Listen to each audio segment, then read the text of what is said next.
خطیب پاکستان شیر زبان شرح بیان حضرت علامہ قاری شہباز عطاری صاحب کو دعوت خطابت رمضان استقبالی لگائے. نعرہ تکبیر، نعرہ رسالت، نعرہ تحقیق، نعرہ حیدری، علماء اہل حق کے سنت.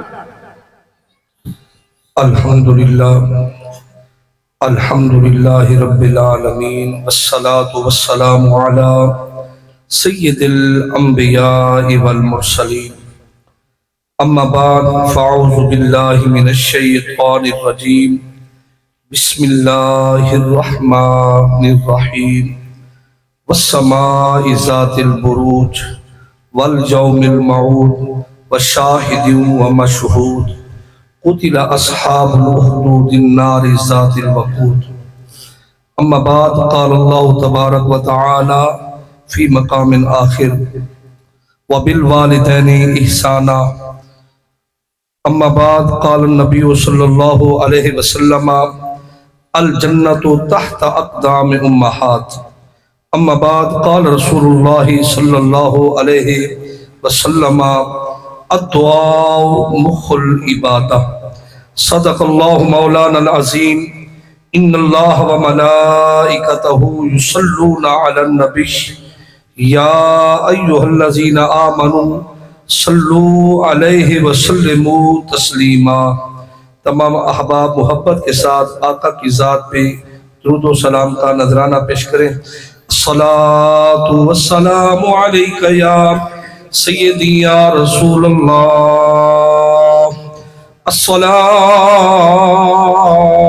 والسلام علیک یا سیدی یا حبیب اللہ. الصلاۃ والسلام علیک یا خاتم النبیین وعلی آلک وَأَصْحَابِكَ يَا سَيِّدِي يَا رَحْمَةً لِلْعَالَمِينَ. ویر ویراں دے درد وڈاؤں دے تے ویر ویراں دیا ماواں. ویر ویراں دے درد وڈاؤں دے تے ویر ویراں دیا ماواں. باپ سراں دے تاج محمد ماواں ٹھنڈیاں چھاواں. مل کے کہہ دے سبحان اللہ. باپ سراں دے تاج محمد ماواں ٹھنڈیاں چھاواں. باپ مرے سر ننگا ہوئے ویر بنو کنڈ خالی. باپ مرے سر ننگا ہوئے ویر بنو کنڈ خالی. ماوا باجو محمد بخشا کون کرے رکھوالی. حمد و صلاۃ کے بعد نہایت ہی واجب التعظیم واجب الاحترام دوستوں بزرگوں، آج کی پاکیزہ معطر معمر محفل 40ویں شریف کی ہے. دعا ہے رب ذوالجلال مرحومہ مغفورہ محترم خان محمد ریاض خان صاحب کی زوجہ اور میرے عزیزم بڑے بھائی خان کیسر صاحب کی ہمشیرہ اور بہت ہی پیارے بھائی محمد فیاض صاحب، خان محمد امتیاز صاحب اور خان حماد صاحب کی والدہ ماجدہ کی بخشش و مغفرت فرمائے. دور دراز سے احباب محبت چل کے آئے، رب سب کا آنا اپنی بارگاہ میں قبول فرمائے. مجھ سے پہلے خطیب پاکستان استاد العلماء فخر اہل سنت شیرِ لسان علامہ قاری غلام یاسین چشتی صاحب نے بہت ہی پیارا علمی اصلاحی اور روحانی خطبہ ارشاد فرمایا. دعا ہے رب ذوالجلال ہم سب کا سننا اور اس پر عمل کرنا قبول فرمائے. آقا کریم علیہ السلام کے غلاموں، ایک حدیث مبارکہ درود پاک کی عظمت اور اس کے بعد میں اپنے موضوع کی طرف آتا ہوں. لجپال کریم علیہ الصلوۃ والسلام کی بارگاہ میں جبرائیل امین ایک مرتبہ نہیں 24,000 مرتبہ آئے. کتنے مرتبہ؟ 24,000 مرتبہ آئے. ہر فرشتے کے دل کی یہ تمنا ہے کہ آقا کے در کی حاضری نصیب ہو جائے. حدیث مبارکہ میں آتا ہے، مشہور حدیث مبارکہ ہے کہ میرے آقا کریم علیہ الصلوۃ والسلام نے فرمایا مدینہ پاک کے اندر 70,000 ملائکہ دن کو آتے ہیں، 70,000 ملائکہ رات کو آتے ہیں. جو ایک مرتبہ آئے قیامت تک اس کی باری نہیں آتی. جس طرح عاشق مدینے کی حاضری کے لیے تڑپتے ہیں، پتہ چلا کائنات کا ذرہ ذرہ میرے محبوب کے در انور کی حاضری کے تڑپتا ہے. ذرا اونچا کہہ دینا سبحان اللہ. پیارے محبوب کریم علیہ الصلوۃ والسلام کے غلاموں، یہ جو حدیث مبارکہ ہے اس میں 4 عظمت والے فرشتے جو تمام فرشتوں کے سردار ہیں کٹھے آقا کریم علیہ الصلوۃ والسلام کی بارگاہ میں آئے. پاک جبرائیل امین لجپال محبوب علیہ الصلوۃ والسلام کی بارگاہ میں عرض کرتے ہیں یا رسول اللہ، یا حبیب اللہ، من صلی علیک فی کل یوم 10 مرات. وہ راہب کے پاس آتا جاتا رہا. پیارے محبوب کریم علیہ الصلوۃ والسلام کے غلاموں، ایک دن وہ راہب کے پاس راہب کی زیارت کر کے جب چلنے لگا، راستے میں ایک ایسا جانور آیا، جنگلی جانور راستے میں بیٹھ گیا. لوگ بڑے پریشان ہیں، اب آگے کیسے جائیں؟ جو بھی جائے گا موت کے منہ میں جائے گا. اس لڑکے نے ایک پتھر اٹھایا اور دل میں خیال کیا یا اللہ، اگر یہ راہب سچا ہے تو اس پتھر کی وجہ سے اس جانور کو مار دے، ہماری مشکل آسان ہو جائے، ہمیں رستہ مل جائے.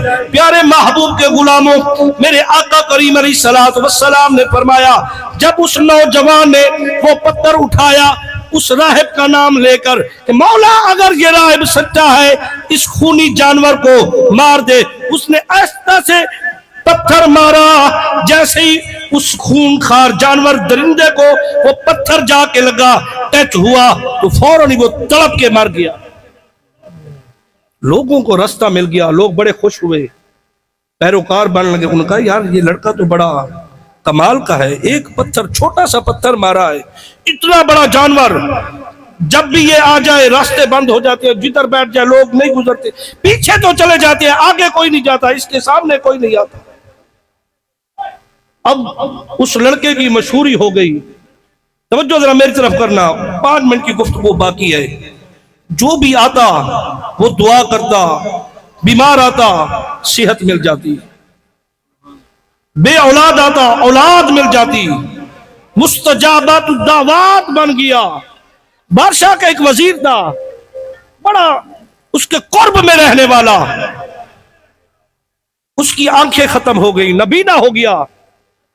بادشاہ کو پیار بھی بڑا تھا کہ اس بندے نے میری بڑی خدمت کی ہے، بڑا عرصہ ہو گیا ہے، اس کا سارا خاندان میری خدمت کر رہا ہے، میرا پکا بندہ ہے. بادشاہ نے بڑے بڑے حکماء کو بلایا، طبیبوں کو بلایا، ڈاکٹروں کو بلایا کہ اس کا علاج کرے. جو بھی دیکھتا اس نے کہا بادشاہ یہ تیرا جو وزیر ہے اب بوڑھا ہو گیا ہے، اب اس کی یہ بینائی نہیں آ سکتی، عمر کا تقاضا اتنا ہو گیا ہے، کیا تو علاج کرا رہا ہے؟ جو زندگی کی بہار ہے اس نے دیکھنی تھی دیکھ لی ہے، اب جتنا عرصہ ہے ایسے ہی یہ گزار لے. تو پیارے محبوب کریم علیہ الصلوۃ والسلام کے غلاموں، میرے آقا نے فرمایا اس وزیر کو اس نوجوان کا پتہ چلا کہ ایک نوجوان فلاں علاقے میں رہتا ہے، جو بھی دعا مانگے رب قبول کرتا ہے، جو بھی دعا مانگے. وہ وزیر اپنے بیٹوں کے ساتھ آیا، اب چل نہیں سکتا، لوگ پکڑ کے آ رہے ہیں. انہوں نے کہا ہم نے سنا ہے تیری بارگاہ میں جو بھی آیا ہے اسے صحت مل گئی ہے. اس نے ہاتھ اٹھائے، دعا مانگی، ابھی دعا پوری نہیں ہوئی تھی، رب ذوالجلال نے صحت دے دی۔ جب وہ وزیر صحت مل گئی تو فوراً بادشاہ کے پاس گیا کہ وہی وزارت جو پہلے تھی، عزت تھی، عظمت تھی، بڑے بڑے حکم چلتے تھے، بادشاہ کے پاس میں جاؤں گا وہی وزارت مجھے ملے گی، میں تو قرب خاص والا ہوں۔ جب بادشاہ نے دیکھا، اس نے کہا میں نے تو بڑے بڑے طبیبوں کو بلایا ہے، بڑے بڑے حکماء کو، یمن سے، عراق سے، پورے عالم اسلام سے جہاں جہاں تک رسائی تھی بلایا ہے، سب نے یہی کہا ہے کہ بادشاہ اس کا علاج ناممکن ہے، اور تو یہ تو بتا تجھے صحت کیسے ملی ہے؟ بات سمجھ میں آ رہی ہے؟ تجھے صحت کیسے ملی ہے؟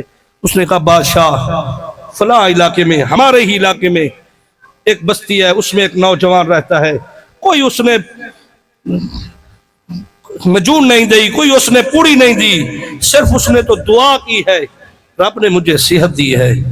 اور مفسرین کرام نے لکھا ہے، میرے آقا کریم نے فرمایا جسی وقت اس وزیر کو صحت ملی تو فوراً وہ بھی مسلمان ہو گیا۔ جب بادشاہ کے پاس پہنچا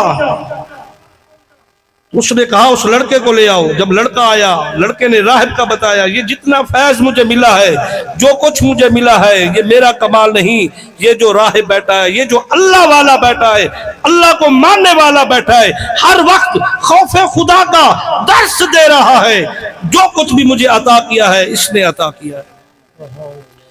اس وقت بادشاہ آپ پڑھ کے دیکھیں، قرآن مجید فرقان حمید کا مطالعہ کر کے دیکھیں، سیرت کی کتابیں پڑھ کے دیکھیں، بڑے ظالم جابر بادشاہ گزرے ہیں۔ انہوں نے کہا اے راہب تو کس کو مانتا ہے؟ اس نے کہا میں اپنے رب کو مانتا ہوں جو زمین و آسمان کا خالق ہے۔